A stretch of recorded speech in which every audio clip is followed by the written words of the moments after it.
Thank you, Mr. Chairman, and welcome to all of our witnesses, including Sheriff Wagner from my home state of Washington. Good to see you here. Perhaps the chairman would have this level of concern for the victims of senseless gun violence across this country. 47,000 people who were killed from gun violence just in 1 year alone. Or perhaps the chairman would have this level of concern for the families of law enforcement that were killed during the January 6th insurrection on the United States Capitol, or even the families that are suffering from rising grocery prices and devastated retirement accounts thanks to Donald Trump's chaotic economic policy. Ever since Donald Trump came into office, my colleagues have been very happy to sit back and let him run completely roughshod over our laws. President Trump, Tom Homan, Stephen Miller, all led you to believe that this attack on immigrants was supposed to be about criminal immigrants. It was supposed to be about people who threaten public safety, despite the fact that research clearly shows that immigrants commit fewer crimes than Americans. They actually led you to believe that they were for the immigrants who did things legally. I can't tell you how many times on this committee I've sat here as my Republican colleagues say, we're not against legal immigration, we're for the people who do things legally. They led you to believe that legal immigrants had nothing to worry about, people on permanent residence status or legal visas or legal status. They even led you to believe that somehow getting rid of immigrants would be good for American jobs, that it would bring down costs for the American public, and that this was all about caring for you versus them, some shady criminal immigrant that might be invading our communities. Well, as people's 401k accounts plummet with Trump's economic policies, as costs of everything that Americans need to buy keep going up instead of down, the effects of Trump's unconstitutional and unlawful actions against all immigrants are causing fear and havoc in our communities across the country. Let me be clear. Trump has targeted immigrants who are here lawfully, suspending refugee admissions, a program that, by the way, was once hailed by both Republicans and Democrats and the faith community everywhere as the cornerstone of humanitarian assistance. They are revoking the very programs that created legal pathways for immigrants to enter, that effectively brought down the numbers at the border. And in revoking student visas and green cards of legal permanent residents, many of whom are married to U.S. citizens, they are going after every single immigrant in America, fabricating stories about these immigrants being, quote, criminals, even deporting them to other countries in violation of judicial orders. All of this leads us to ask once again, as the Fourth Circuit said earlier this week, in the case of a Maryland father who was, quote, mistakenly deported to a Salvadorian prison by the Trump administration. If due process is of no moment, what is stopping the government from refusing and removing to return a lawful permanent resident or even a natural-born citizen? That is a quote from the judge in the decision.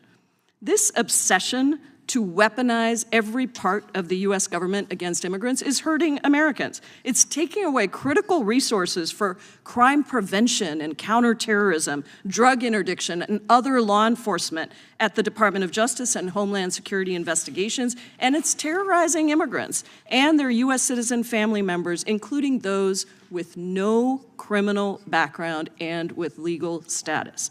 Now, the Trump administration wants to coerce state and local law enforcement to help them round up immigrants by threatening to cut off their transportation and law enforcement funds if they don't comply, even though multiple courts have held that this is illegal, and numerous research studies and law enforcement officials have confirmed that keeping the long-standing distinction between federal immigration and local law enforcement actually helps keep communities safer.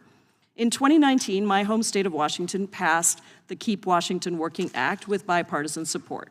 It's a common sense law to ensure that local policy remains focused on public safety of all residents rather than enforcing federal immigration law. We know that when local police act as immigration agents, immigrant communities and their families are less likely to come forward to report a crime when they are a witness or even a victim. It destroys the trust that police rely on to preserve public safety in communities. Courts have ruled multiple times that states have the right to enact laws like Keep Washington Working Act. And despite what you might hear today, the law does allow information sharing with the federal government when necessary for an ongoing criminal investigation or pursuant to a court order or a judicial warrant. As the Trump administration continues to bully and intimidate the country to bend the knee, we won't be intimidated. And I fully support Attorney General Nick Brown's efforts to ensure that everyone in our state follows our laws. The Major City Chiefs Association has repeatedly reaffirmed that across the country, if law enforcement officers are viewed by members of the immigrant community as colluding or working with immigration law enforcement officers, this would, and this is a quote, result in increased crime against immigrants in the broader community, create a class of silent victims, and eliminate the potential for assistance from immigrants in solving crimes or preventing future terrorist acts.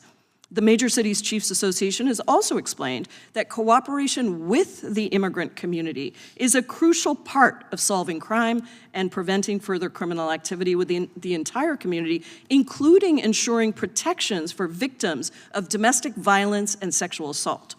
Instead of trashing the rights of every American and destroying communities in our economy, this subcommittee should be holding hearings on why Mahmoud Khalil remains detained, simply for expressing pro-Palestinian views that Donald Trump doesn't like, or why Alfredo Juarez, a longtime labor leader, has been detained in my state of Washington, apparently simply for organizing farm workers for fairer wages, or why a local roofing company just had a raid where 37 immigrants who are longtime residents in our state building affordable housing for our communities were all picked up and jailed, or why the administration refuses to return Kilmar Abrego Garcia to the United States to reunite with his U.S. citizen wife and his 3 children, even after admitting to mistakenly deporting him to a Salvadorian gulag where he fears for his life. Let's have a hearing, Mr. Chairman, on the disappearing and the kidnapping of people across this country, instead of hurting public safety for all Americans by undermining trust policies of local jurisdictions. I yield back.